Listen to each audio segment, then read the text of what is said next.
When a passenger plane goes down over the New York wilderness, a woman contacts the agents to investigate. They find that an old friend had something to do with the crash, and that he may have come into possession of alien technology. This is not happening. It's, Excuse me, are you Scully and Mulder? Oh, promise me this isn't leading to something really embarrassing.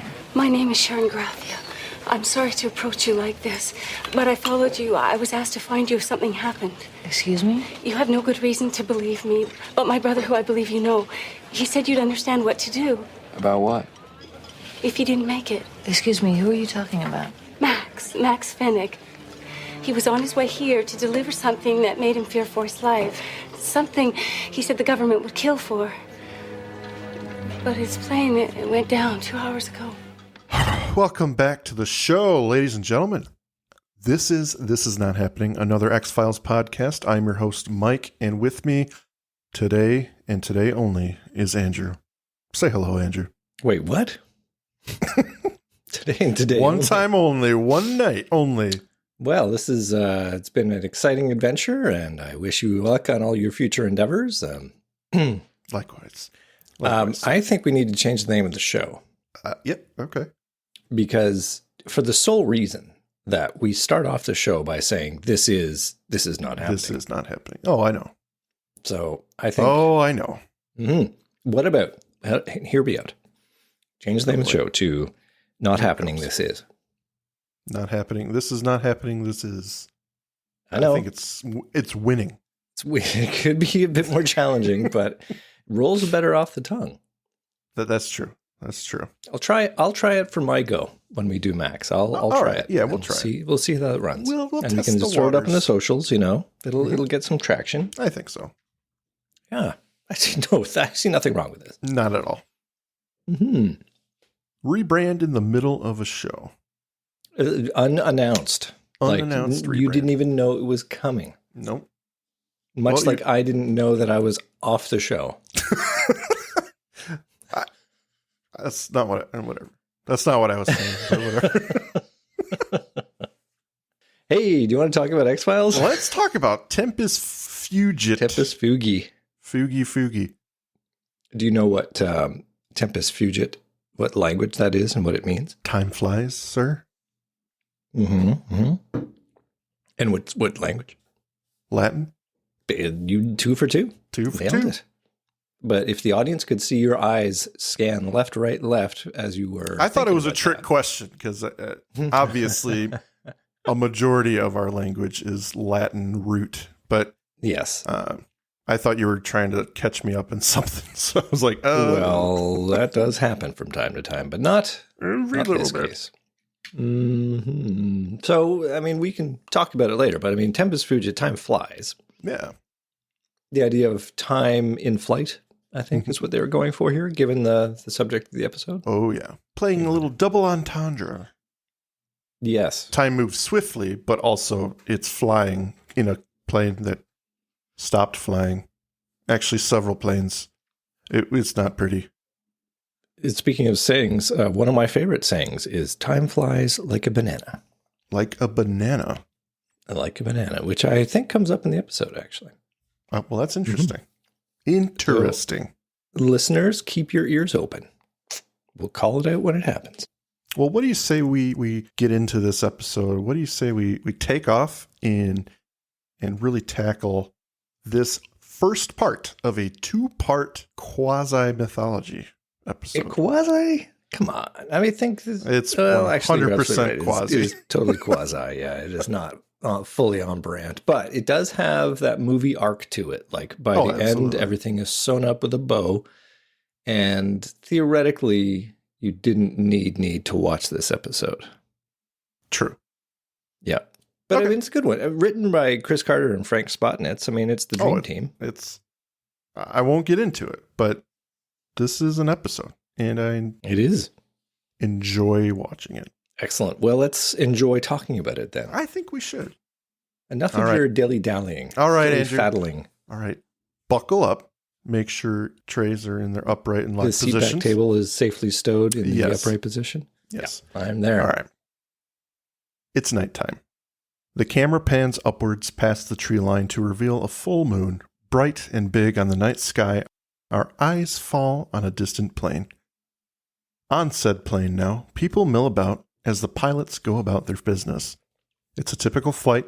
The attendant brings a man his alcohol. He's a little tipsy. He begins consoling his seatmate. I used to be like you, so afraid. The camera curls around the man as he talks, and we see a young man with a beard and disheveled hair clutching a knapsack, extremely nervous.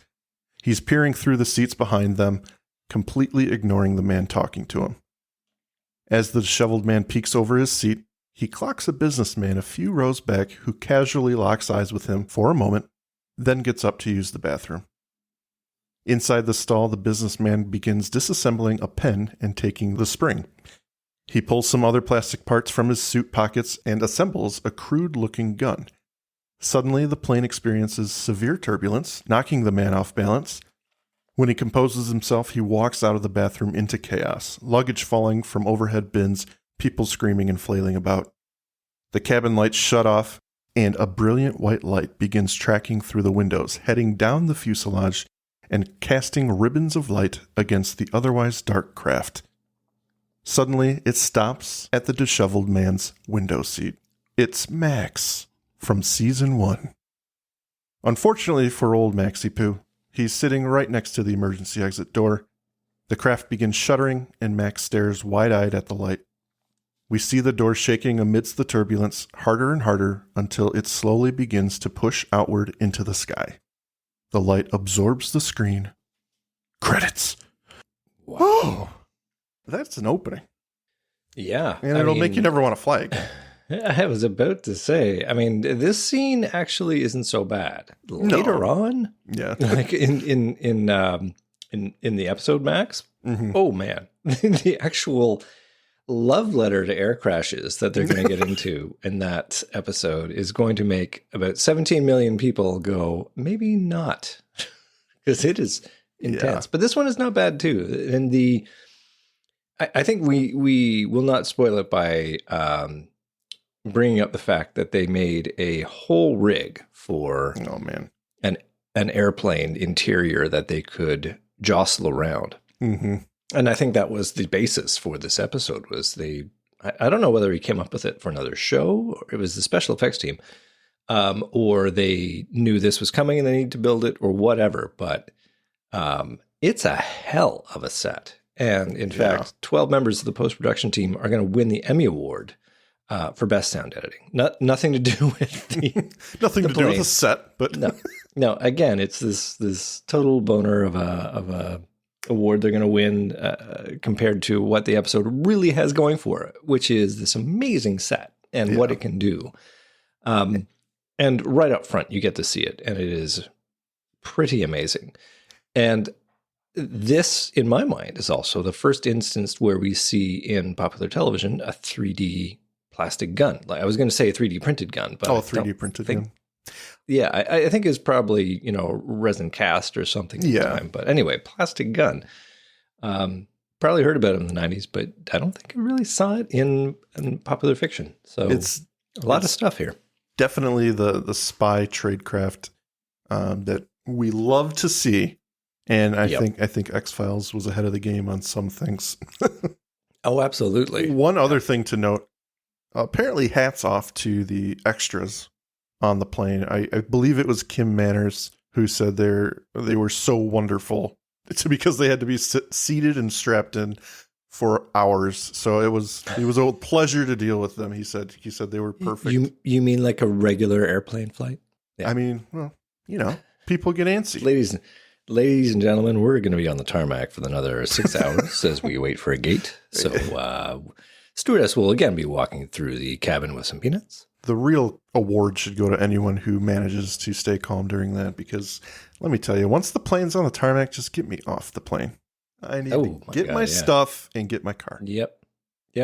But anyway. Pretty big. The other thing I saw in this was the airplane door opening outward. And my inner airplane geek said, but that's not how they work. So to people, I will say that I wrote this down in big capital letters saying airplane doors don't work that way, but the episode is going to address this point. Exactly. Wow. But yet you still felt the need to bring it up as if it's a problem, Andrew. I don't know where to begin with you. Well, that is just the way that the cake gets made. So. Yeah, that's true. Burn along here, friend. We go now to a pub in Washington. A waiter holds a small plate with a pink snowball on it. A sparkler is stuck into it as he carries it to Scully's table. Mulder's there as waiters gather to all sing happy birthday to her. She's amused, but she's also a little embarrassed. This is the first birthday, by the way, Mulder has ever remembered. And he not only remembered, but he got her a present, Andrew. My God. As he sucks on a straw, he reaches into his coat pocket and pulls out a small white box. Inside is a large medallion keychain with an eagle hovering over a moon landscape. It commemorates the Apollo 11 mission. Before Mulder can really explain, a woman arrives. She looks serious and a little frantic. Her name is Sharon Graffia. Her brother told her to reach out to them if he didn't make it. Who is her brother? Max Fennig from Season 1. The agent's faces turned to disbelief. He was on his way here to deliver something important, something the government would kill for. But a few hours ago, his plane went down. Does Scully ever get to have a nice night out? No. And just, you can't even go on vacation without something spooky happen to her. I like to think that we see 5% of their lives in these episodes. And the other 95% is them doing their laundry, them doing paperwork.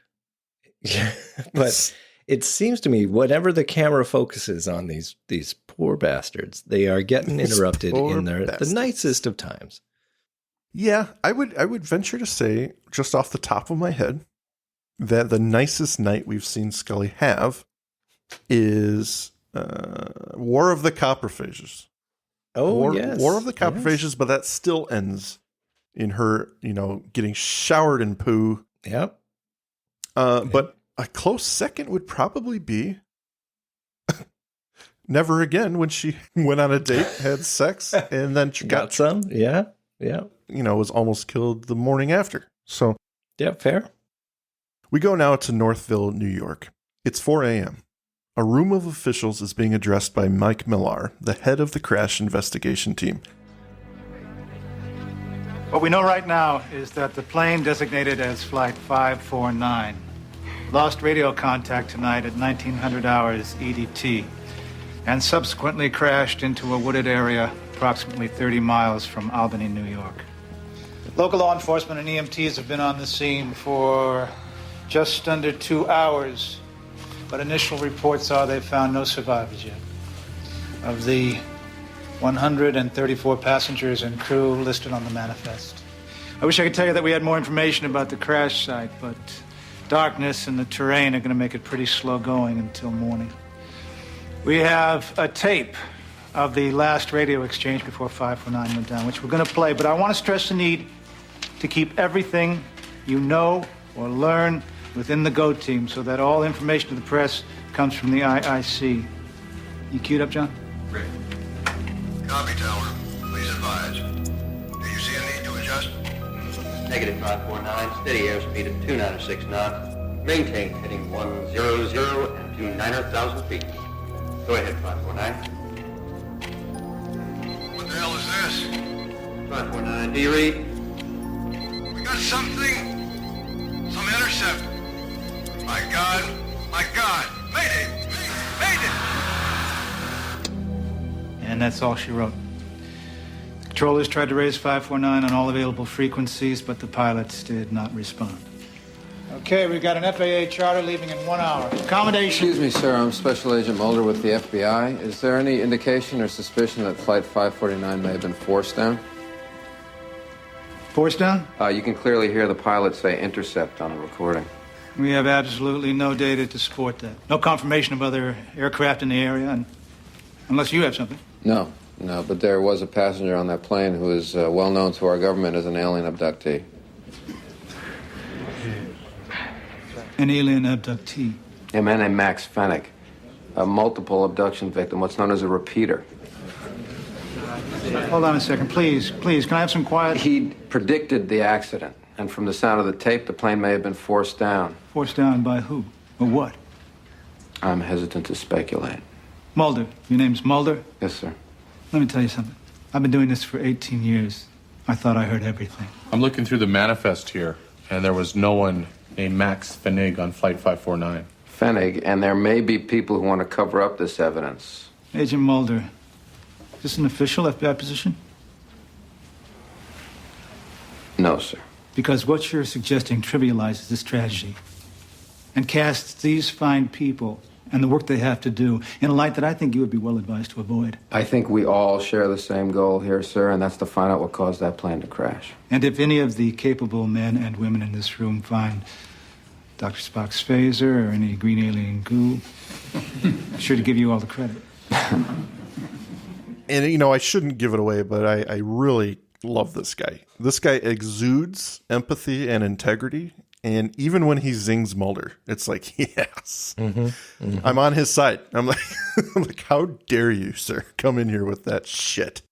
But he does play him with such earnest emotion and directness that I really believe that this guy exists.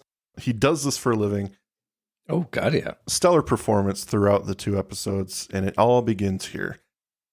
But I should note that the other man in the scene has a bushy mustache and questions Mulder about Fennec. So keep note of him, ladies and gentlemen. I'm just calling him mustache because that's his thing. That is a sexy mustache. That is a full-on 80s porn stash right there. It's pretty good. You could hide in that. That puts Steve Harvey's mustache to shame, I think. Yeah. And I love that this, again, is happening on Scully's birthday, but I think she has a soft spot for Max as well. So absolutely. She's okay with doing this. She cares. Yeah. The agents head to the crash site. An aerial shot of the area shows debris and fuselage littered over swaths of forested area, having cut a path through the trees. We see NTSB workers searching around as more and more bodies are lined up under yellow tarps. This is probably one of the single most convincing shots of the series, Andrew. It is absolutely elaborate, it is devastating, and it looks absolutely authentic. Like, did they go to a plane crash and film? This looks fantastic. Like, it's horrifying. Yeah. I mean, the only thing that I would have a niggle about, and my first line on this is that the amazing practical work on the crash site is evident, and the time that they allow themselves to spend on it. Oh, yeah. They don't rush through it. It is definitely there to let you soak in the fact that something horrible happened here. Yeah. And I really appreciate that. It's such a long shot of just lingering on that aerial. Oh, gives me chills. It's really good. Yeah. They got their money's worth out of the helicopter. But what I was going to say is apparently the plane came down in a 300 mile per hour vertical descent.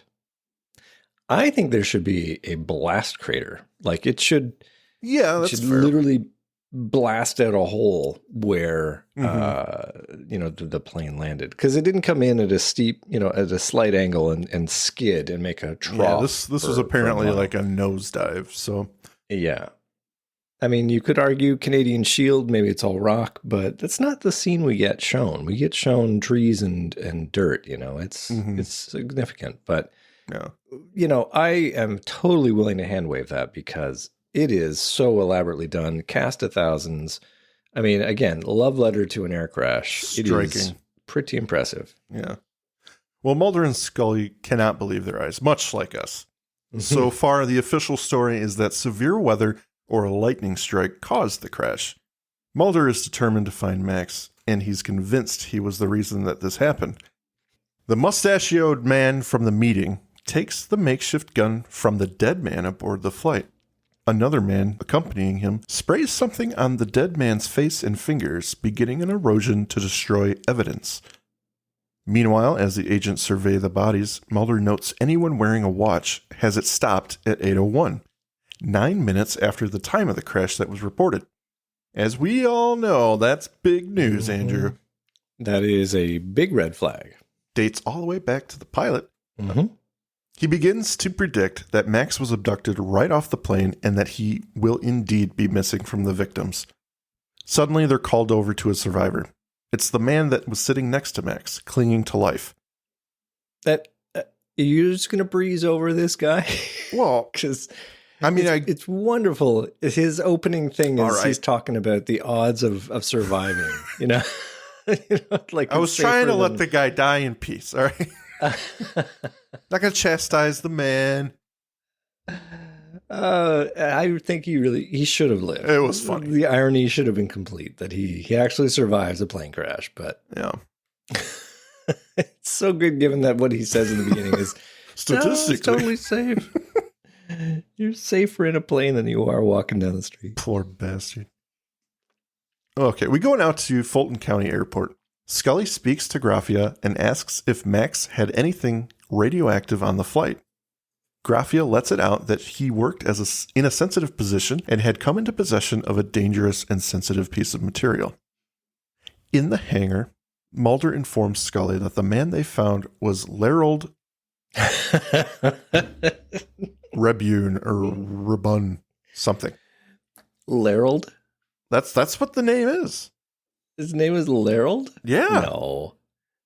Let me just double check. I'm almost positive. Oh my God, you're right. His name is Lerold. I know it's supposed to be one of the production staff, so it's authentic. But boy, what a name, Lerold. That's so good. He was seated right next to Max, who was traveling under an alias of his own, Paul Gidney. Scully finishes the name. He had many aliases, apparently, and he used one to get a job at the Rocky Flats Environmental Energy Site in Colorado, where they store uranium and plutonium. She insists that Max may have been carrying plutonium. Due to the boils on the surviving man's face, there's no other explanation.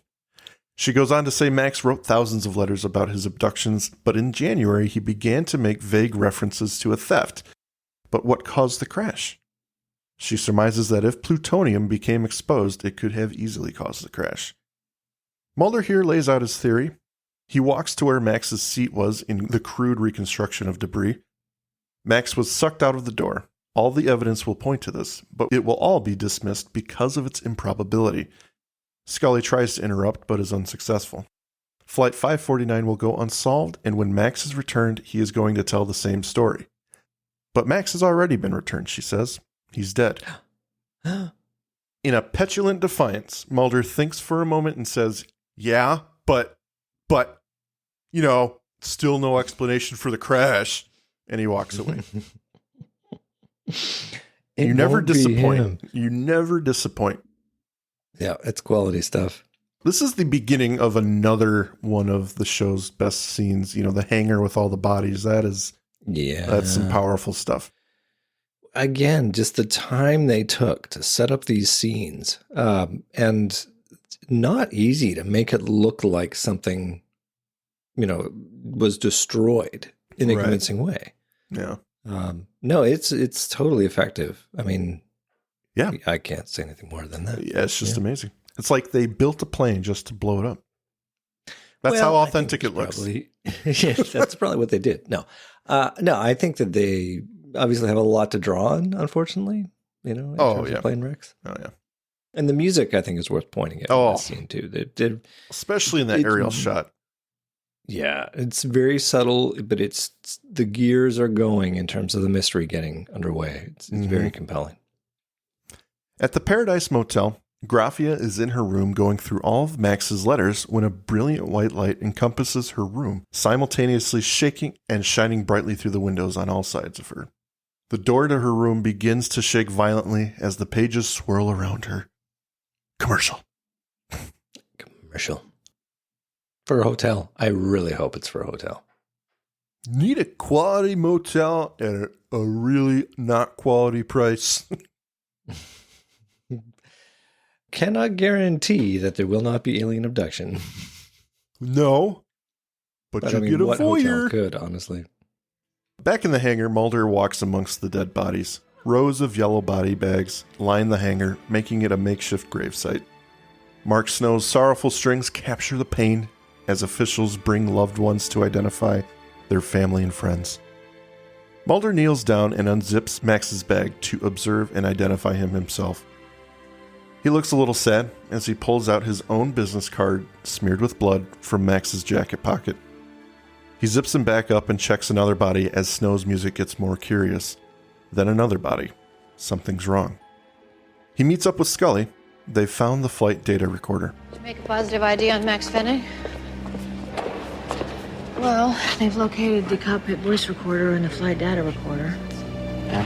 And the IIC is making a statement to the press saying that there was a complete systems malfunction on the plane. In other words, there's still no explanation for what brought this plane down. No, not yet, but they are taking a careful look at the emergency exit door, and while they cannot explain the radiation readings, they are not ready to attribute it as the direct cause. They're not able to, or they're not willing to? Mulder, why can't you just accept the facts? Because there are no facts, Scully. What they're telling you, what they're going to report, they're the opposite of facts. A claim to ignorance of the facts. Claim steadfastly, ignorance becomes as acceptable as the truth. What would you like them to report? That there is not one wristwatch on any of those bagged bodies. All the wristwatches have been stolen. Are you accusing these men of covering evidence? These men? No. These men are trained to identify moving parts, hydraulics, electronics. They're trained to reconstruct those parts in the past and arrive at the present. But they can't do that because somebody has stolen the past from them. 9 minutes of it. 9 minutes that became a lifetime for those passengers and now for their families. Someone has got to figure out what happened in those 9 minutes. Somehow we've got to get that back. So 9 minutes. 9 minutes has been stolen, Andrew. You know what makes it not mythology? We don't know what aliens these are. Exactly. What? Why the pilot going aliens. into this? I was going to say at 300 miles per hour vertically, shouldn't these bodies be jelly? Well, I mean, the bodies didn't hit the ground at 8 or 300 miles an hour. They were strapped in, so they were safe. Dead bodies. It's true. Safe airbags, man. Airbags. They each seat was made of the stuff that the flight recorder is made out of. Yes. Why don't That's what they should do. Stuff? Yeah. So he is typical Mulder here, dismissing all of Scully's facts, right? Yep. Because he's been burned by the government so many times, he knows this is all bullshit, and he is convinced something larger is at play. He's not wrong. He's not wrong. And you know why, Andrew? Because we immediately go from here to the Von Driel Air Force Base. Reserve installation, excuse me. The agents pull up in my mom's old Lumina and are met by a soldier, Louis Frisch. They exchange pleasantries, but Frisch tells him he's already told the NTSB folks everything he knows. They would have no reason to have contacted a civilian aircraft unless it crossed into military airspace. Mulder inquires about Flight 549. At 1952, 549 dropped from 29,000 feet to XXX within 45 seconds. He's never seen anything like it. They called the plane, but got nothing and relayed the information to ATC. Well, Andrew, this is not the information Mulder and Scully wanted, but it gives them something to work with. The initial report stated there was no radar contact. The Something's initial reports were wrong. Not lining up. Government conspiracy. After they leave, Frisch's partner comes out, hurried and anxious. Someone's going to figure out what's going on, he says.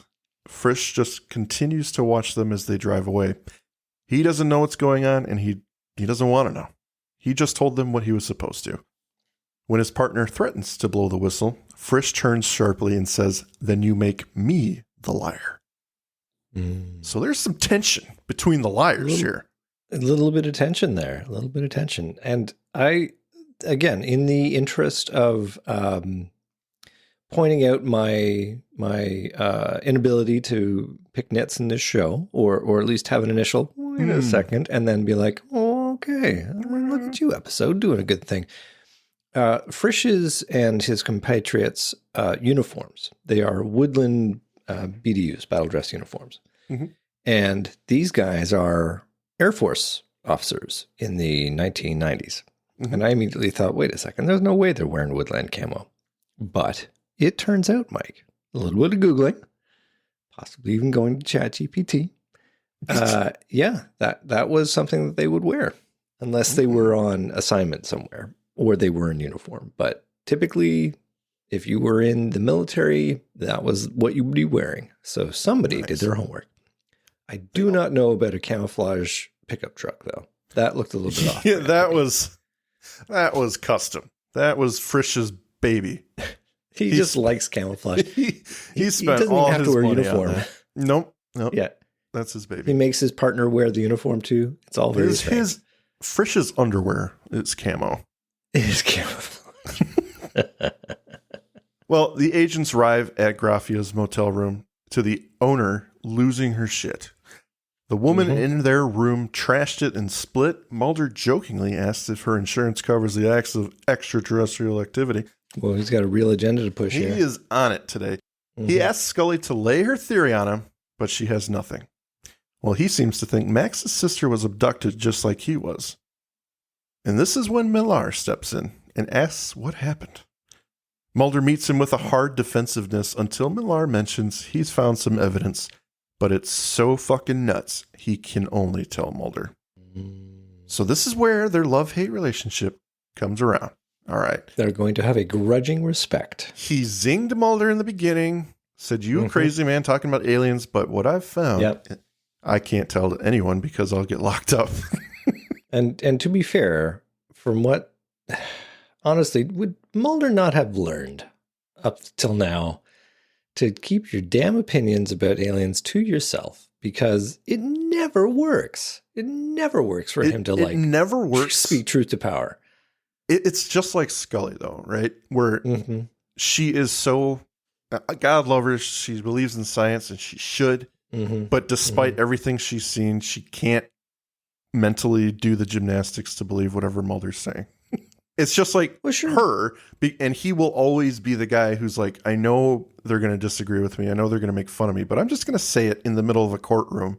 Yeah. Testifying. Or in the middle of a crowd of air crash investigators. I'm going to lay it out here how crazy I am. Yeah. And this is who you have to work with the FBI, everybody. Faith in your institution right here. Right here. Yeah. Yeah. So we liked Millar as the serious guy who zinged Mulder, but now we love him because he's coming around. He's got something. The scene cuts to Millar pointing at a transparent X-ray photo of the door on the plane. Cracks radiate outwardly from the center of the door, caused by cyclic stress on the fuselage. Most commercial planes have this from wear and tear, but Flight 549 was a brand new plane. There shouldn't be any. By the looks of this, by the way the cracks originate and radiate outwards, the door must have shaken and blown loose right off the frame. And that cannot happen, Millar says, under normal operation. You know why, Mike? Because they don't open outwardly. They open inward. That's right. Oh. Yeah. We go back Good to for the you, Air Force episode. Reserve. Nicely done. Yeah. Yeah. They have learned, and they're taking out your complaints before they happen. They time traveled back in time, changed the episode so that future generations like me would be satisfied. I'm super impressed. That's an effective and awesome use of time travel. It's nighttime in the Air Force Reserve Tower. Frisch's partner sits in his chair in front of monitors and radios as Frisch enters. He apologized for losing his cool. Just the stress, man. But his partner doesn't respond, and when he turns him around in his chair, he's dead. Gun in hand and a bullet hole through his forehead. 3 sets of headlights below catch Frisch's attention, and he ascends to the top of the building to hide. Something told him to. Special forces arrive and file in hurriedly, and in comes the mustachioed man. They can't find Frisch, but he hides prone on the rooftop as they file back out and scout the area. Question for you. Yeah. Who killed Gonzalez? Well, they did, and then they left, got some lunch, and then they came back. They didn't want to hang out all day because, they got better things to do. They had to get lunch. You know. But yeah, they don't really explain that one. I don't think they should have been gone, but whatever. Made for a tense little gun chase. Yeah, I'm okay with it being a legit suicide, except for the fact that you can't or don't commit suicide by shooting yourself directly in the forehead. The center of his forehead. That's a tough one. Yeah. It is obviously a setup, and I think they just know, they know where they're going, and we know they know where they're going. So let's just not worry about the explanation. That's where they're going. Now, and when you saw Gonzalez sitting in the chair there, unresponsive, was your immediate thought? I mean, I know you've seen this a zillion times. I guess I'm asking you to go back to your first time watching it. Was your first thought, oh, that's a dead man right there? Oh, yeah, because when Frisch comes in and he's apologizing, it's like, okay, something's wrong. Something's going to get flipped here where this can't end nicely. This is going to turn into something. So, I sensed he was dead. Yeah. Or just being a super dick. I mean, come on. Super dick. Not going to even say hello? Come on, where's the pleasant? Come on, you jerk. Well, in Mulder's hotel room, he listens to the radio call again. That voice, Andrew. He begins dialing his phone to Scully's room. He summons her. She immediately obeys under protest. Right before she gets to his room, a hand reaches out from the shadows and grabs her, silencing her and gently talking to her. I'm the one responsible. I'm the one who caused that plane crash. He releases her. She turns around and sees that it's Sergeant Frisch. Of course, it's the trope of, I can't pulled aside. Can't just knock on your door and say, hey. Exactly. And I will hand wave this because I get that he's under a little stress and he's trying to hide, but she's more capable than that. Like they throw the trope around, he reaches out and then she pulls a gun on him and cracks him down and kung fu chops him. And wait, it's Louis Frisch. Don't shoot me, man. But no, we get the age old fake out. We think she's in danger and then she's immediately not in danger. So, episode. Well, the agents take Frisch and head to the hangar. They meet Mike Millar and introduce him to Frisch. He's the air traffic controller on the tape. Millar states that was a civilian ATC agent, but Frisch and Mulder correct him. There are discrepancies in the official story. Sergeant Gonzalez, Frisch's partner who is now dead, Frisch was ordered to lie by his CO. Flight 549 appeared on my radar at 1900 hours when we were asked to give its coordinates at 15-second intervals. About 2 minutes past 30 degrees north, we saw a second aircraft enter 549's airspace in an intercept pattern. It shadowed 549 for another 10 minutes before we were asked to give a new set of coordinates. A few seconds later, there was an explosion, and 549 disappeared from my radar screen. I don't believe this man. There's not one speck of forensic detail to support it. No sign of an explosion, no flashing, no residues, no nitrates or oxidation, nothing. I'm telling you what I saw. That we shot down a civilian jet, knowingly and willingly. I want to tell you two something. I have a responsibility to the truth here. So do we.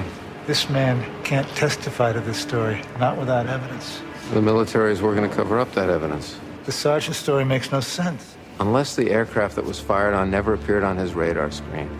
A third unidentified aircraft that engaged the civilian jet, which the sergeant never saw.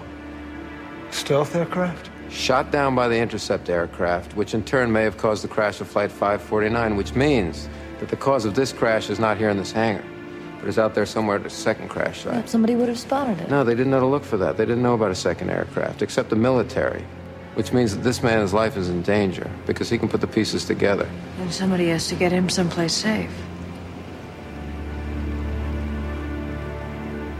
If there's a second crash site, let's find it. It is Mulder at his finest, building a brand new theory of a third aircraft from out of nowhere, Andrew. There's nothing. This is new to everyone in the conversation. Yeah. You can just see the confusion on Scully's face, but kind of out of character for her, she kind of jumps on board rather quickly. We got to get Frisch under protective custody. So we go now to the runway. The agents get into the car with Frisch and begin driving off. Suddenly, they see two sets of headlights coming at them. Mulder swings a U-turn and speeds off as cars pursue. Now, Mike, you said that this was your mom's Chevy Lumina. Yeah, absolutely. Could it perform these maneuvers? Could your mom do? Oh, yeah. I mean, she would e-brake into the garage from the street. She's really good at it. Bootlegger turn. It was impressive. I have no doubt that in the wilds of Wisconsin, you need to have these kind of driving skills. Oh, yeah. And that car handles like a fucking champ. Talk about turning on a dime. Yeah. Ugh. Okay. I wanted to just clarify that point. So good, good stuff. Same color too. Could be the car, to be honest. Mark Snow's music explodes for the chase scene. That Lumina can move. As they speed down the runway, the lights of a descending plane catch their eyes. Mulder doesn't want to hesitate, and Frisch tells him to keep his foot on the gas. In a stunning scene, the aircraft roars overhead, touching down on the pavement and causing the pursuing vehicles to spin out of control as they avoid certain death. Pretty exciting scene, Andrew. It's a pretty good stunt. Pretty exciting scene. I have to say, even if it's fake, I'm willing to bet it was camera trickery that made it happen. Also willing to bet that David Duchovny and Gillian Anderson were not, in fact, in that car. I disagree. They like to do their own stunts. I think David Duchovny made her do it because he likes to jump onto trains and jump out of ski lifts. Yeah, that's true. And he said, listen, I've done this. You got to do it too. You'll be fine. We're a duo. You'll be fine. It'll be something to talk about later. Yeah. You know, that time we were doing the X-Files and. I will say, it's probably the most exciting car chase ever to feature a Chevy Lumina. So it's got that going for it. It certainly does have that going for it. The Chevrolet product placement is complete. Well, while this is happening, Mike Millar is investigating the nearby forest for the second crash site. It's quiet, though. In the distance, he sees something. As he gazes, awestruck, he sees a hovering craft with a searchlight scanning the earth. Suddenly, the light disappears and we hear the craft whoosh overhead. Millar looks around to find the craft, but is then immediately bathed in a brilliant light from overhead. After a few more moments, it goes away. The ship darts off and Millar is snapped back to reality to the screams of a frightened woman. It's Sharon Graffia, crying for help. "Don't let them take me again," she cries as she collapses onto his chest. You know what? They are going to go have a great relationship for the 6 to 9 months that she's got left. Yeah, pretty much. Yeah.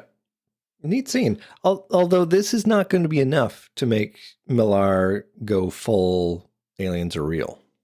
Not even just though yet. seeing a completely impossible flying saucer doing its flying saucer thing. I have a feeling that he will be, after this case, Mike Millar is going to talk himself out of believing what he saw, right? Like he'll come up with explanations. Like, I just can't, as a logical person, continue to think that that's what that was. I'm a man of science. The case is over. You know, the government said this is what happened. That's what I'm going with. He pours himself a glass of scotch and goes to bed. Moving right on. What I haven't completely walked away from is Jose Chung's From Outer Space, where we have this whole plot line of U.S. Air Force pilots that fly flying saucers. And I, in the back of my head, when I saw that thing moving around, I thought, what if it's not aliens? What if this is all, you know, government stuff, just different government agencies, and these are some of the U.S. pilots? Yeah. You know, it's very possible. They totally go left on that in about 10 minutes when Mulder hits the water. But I thought there was an opportunity there for this. There is an opportunity. We'll see what happens. That is not this show. Yeah. At the Fulton County Airport, Scully's taking Frisch to a safe location, while Mulder surmises the second crash is actually in Sagandaga Lake, which is why they haven't found it yet. He leaves them to take off in a little one-engine aircraft. He, on the other hand, drives to the lake. Somehow, he meets someone there, even though it's the middle of the night. He claims there's a search and rescue mission over Democrat Point. Mulder asks him to take him to the site. In Scully's apartment, she begins grabbing things from her place as Frisch waits at the door. She makes it clear he's going to want protection and to talk to the right people. Frisch is anxious. He asks her if he'll be prosecuted for giving the coordinates he gave. She tries to assuage his fears, but the lives of 134 people weigh heavily on his mind. He watched the dot As on the they screen should, to be disappear. fair. Yeah, totally. He is kind of guilty, even if it's a command. But when he saw the wreckage, the ease with which he lied scares him. She promises he will get to tell his story to someone who will do the right thing. He asks to use her phone to contact his girlfriend, and she warns against any information. On the lake, Mulder has geared up in full scuba. He cracks a joke about his scuba experience and plunges in. You mean his complete lack of scuba experience? Yeah. He doesn't pop his blood vessels, collapse lung. He's good at this. He's perfect. I don't know why they chose to write it like this, because I just feel like it's not like scuba diving is a rare thing. Like, there are lots of people that do scuba. I'm not one of them, but I can imagine if I did the, 4 weekends worth of courses in order to get certified, I would look at that and go, yeah, right. Come on. Like, that you just can't jump that on and suddenly you're able to do all the scuba you want. Like, they're the least nuanced pieces of tech. The least they could have done is give it a bullshit explanation. But instead, what they did was go, this is a perfect spot for a David Duchovny one-liner, and the audience will laugh and forget that it doesn't really make sense. Give me a one-liner that says, I used to do this at Martha's Vineyard or yeah, something, just anything. On Descanji or whatever the name of the place was, they did it this one summer, and exactly. My old suit's still under the stairs at my mom's cottage. I don't know what, but I just did not like this moment, especially because it goes into a whole sequence where he completely is at ease with all this gear. And it's like, come on, man. Come on. This wasn't a misstep for me. He scuba dives for alien craft all the time. This is just another It's true. He's motivated to be good. He's a gold medalist in UFO scuba. And even diving at night, I'm sure that is like a red flag for any. Yeah, you would not do this if you were brand new to it. No. On your own, like you go in pairs so that somebody can help you. I mean, there's just so many things. Like, I understand that this does inherently increase the risk factor and makes it exciting, but it's like, no. The guy who gives him the gear would be like, you're out of your mind. You are out of your mind. Dear Chris Carter, we know Mulder is passionate, and we believe he's passionate and does things that are characteristically unsafe. But scuba diving at night is just over the line. Sincerely, a line, 30 sir. years from now. God. Signed, the Scuba Association. Yeah. Do you know what scuba stands for? I did. A self-contained underwater breathing apparatus. Yep. Okay. Mm-hmm. Hey, let's go look. Hey.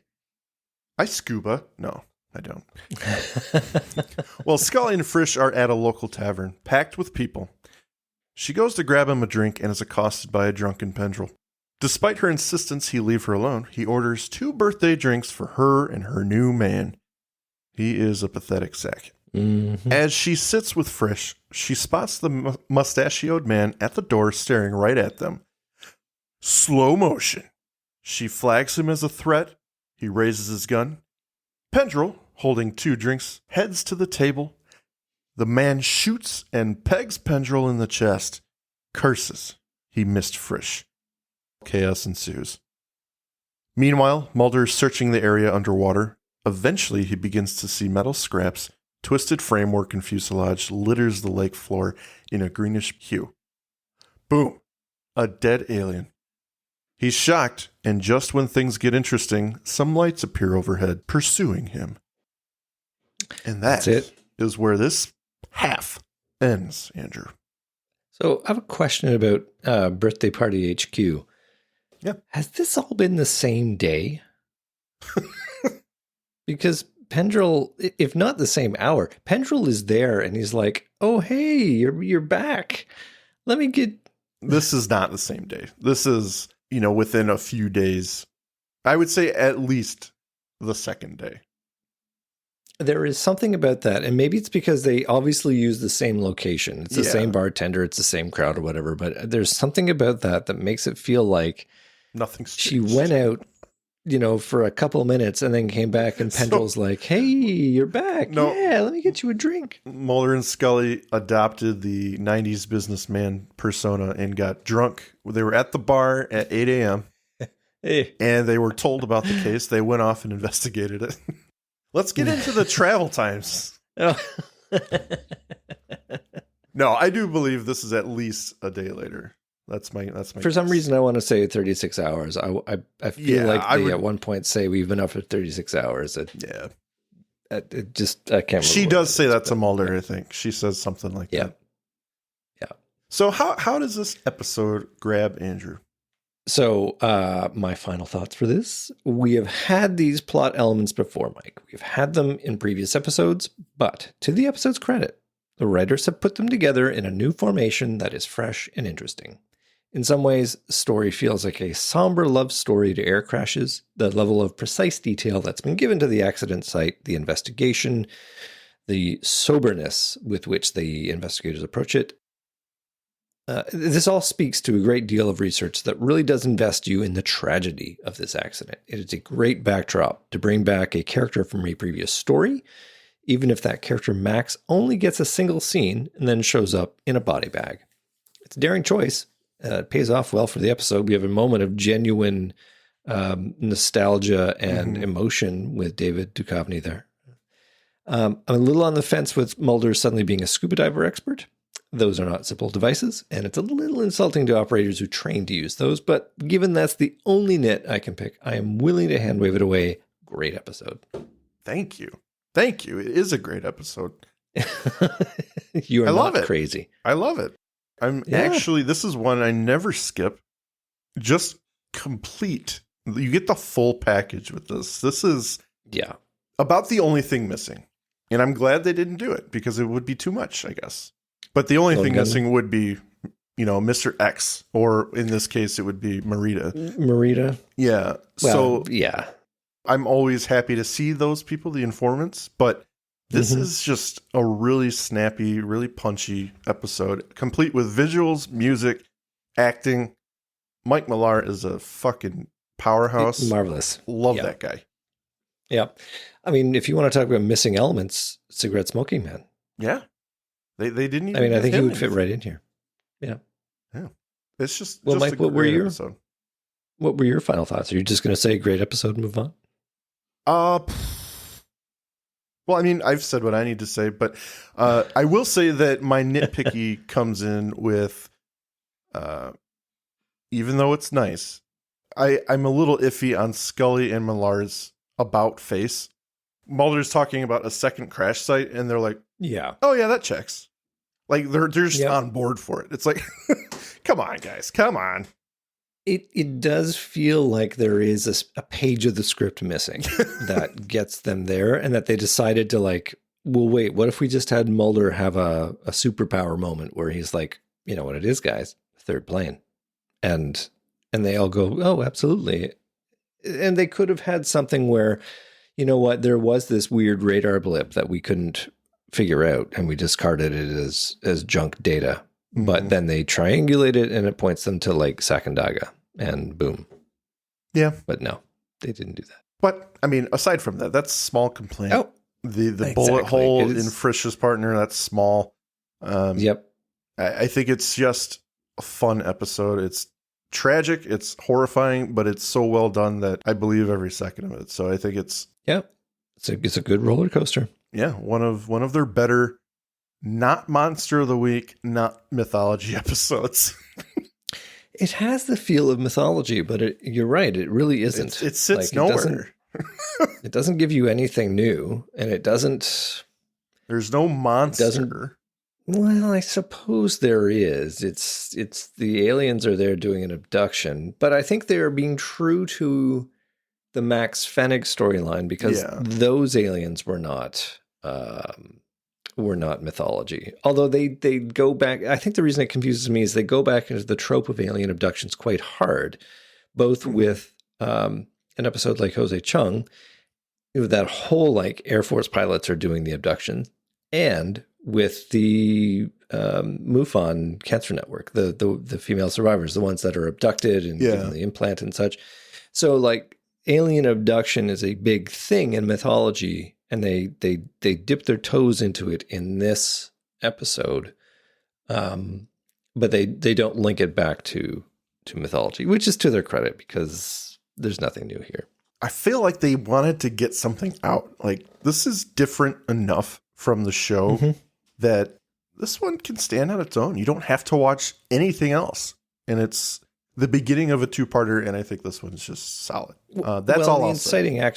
The inciting action is having this crazy rockabilly stage to run the plane. And they're like, we got to make an episode around this. Yeah. So it really works. Yeah. Do we want to talk listener comments? Because we got a couple. We should. All right. Well, let me start while you track them down.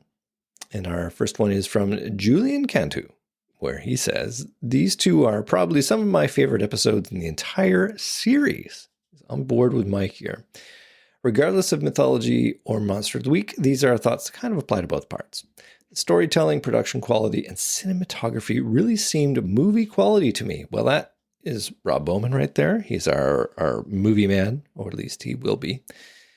Millar and Max were great additions to this episode. Max gave us the heart of the episode. Millar gave us an actual multi-dimensional and antagonistic, at first, Fed that you might think would have just been another cardboard cutout, meaning disregarding law enforcement officer, that the show uses a lot.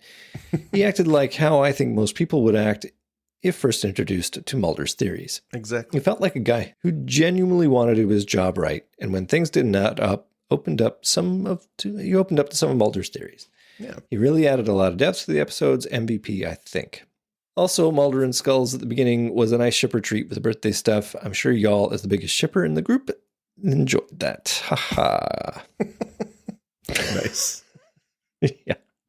Kevin Moran says, the first episode of most likely my favorite two-parter in the whole series. An excellent cold open. Joe Spano knocking it out of the park as Millar. A dash of shipper magic from Mulder's gift to Scully. A suspenseful game of chicken with a plane. And topped off with Pendrell fumbling over himself again with Scully and catching a bullet for his trouble. My. That is a man after my heart. We'll talk more about Pendrell, I think, in the sequel to this episode, because I don't think we really have a lot to go on. Not much. Yeah. Emily Messenger says, I love, with 5 O's, these episodes. I adore Max Fenning, and I'm so glad he got to come back, even if it was just to kill him off. The crash set is phenomenal. Mike Millar is a champ, and Scott Garrett's porn stash doesn't quit. R.I.P. to Pendrell. And of course, obligatory shipper squee at the birthday scene, at least before low-budget Trisha Helfer cock-blocks them. That's right. Ooh. I'm an OG fan, Josh F&G. Wham. That's awesome. Thank you very much for those comments, everybody. Those align exactly with what we think. So those are the ones we prefer. Those are the comments we're gonna prop up. Yeah, absolutely. If you want to be on the show in comment form, just preach the narrative to the choir. I want to say that Sharon Graffia is Chilton Crane, and we have seen her in other episodes, most notably, from what I can remember, Miracle Man from season 1. What did she play in Miracle Man? She was in the wheelchair. Handicapped girl? Okay. No. She was the handicapped lady in the audience that died when Flameboy touched her and supposedly was supposed to cure her. Well, did you know that Robert Maloney, who played Bruce Bearfeld in this episode, previously played the worker in the X-Files episode Our Town? Oh, nice. I don't remember who Bruce Bearfeld was. Yeah. Has he even got a line? He must. He's a named character. Well, Whatever. He got a line. He was previously the worker in the X-Files episode Our Town. He goes from the worker to nothing. Bruce Bearfeld. I want to give a shout out to Tom O'Brien as Frisch. He plays a character I really like, and I'm a little upset they didn't get to use him in the second episode. So I think he does a good job. He's there at the beginning, but then he's whisked away into protection. Then, as we can just surmise, his life is in prison because this does not bode well for him. Yeah, I mean, as soon as he starts equivocating about doing the right thing, you know it's all over. Yeah. It's a shame. That's the episode, ladies and gentlemen. That's a little it. bit shorter, but hey, that's what happens when you get a really good one. Listen, you can just play it at like half speed if you want it to be our usual length. Well, no, that would double it to longer. It's too longer than normal. Okay. So 75%, just kind of keep it going. But as you say, when they're good, there's not When much to they're good. say. And I tried, man. I tried finding things. You did. I did. So But there you go. A for effort, Andrew. And yeah, if you'd like to say goodbye to our lovely listeners, please do so. Ladies and gentlemen, valued listeners of all ages and types and peoples, thank you for being with us. Good night. Thank you for listening to today's episode. If you liked what you heard, please rate and review on your podcast app of choice. Andrew and I would be eternally grateful to you fine people for helping us expand and get the word out. Also, we've got a killer group on Facebook. Feel free to join in on the discussion at facebook.com/groups/thisisnothappeningpod and become an official member of the syndicate. We do polls and we have questions for every episode to give you guys the opportunity to chime in and possibly let your voice be heard on our recordings. And please join us on our new Twitter at tinhxfilespod, no dash, to stay up to date on everything, moment to moment. Thank you, and remember, don't stop swimming.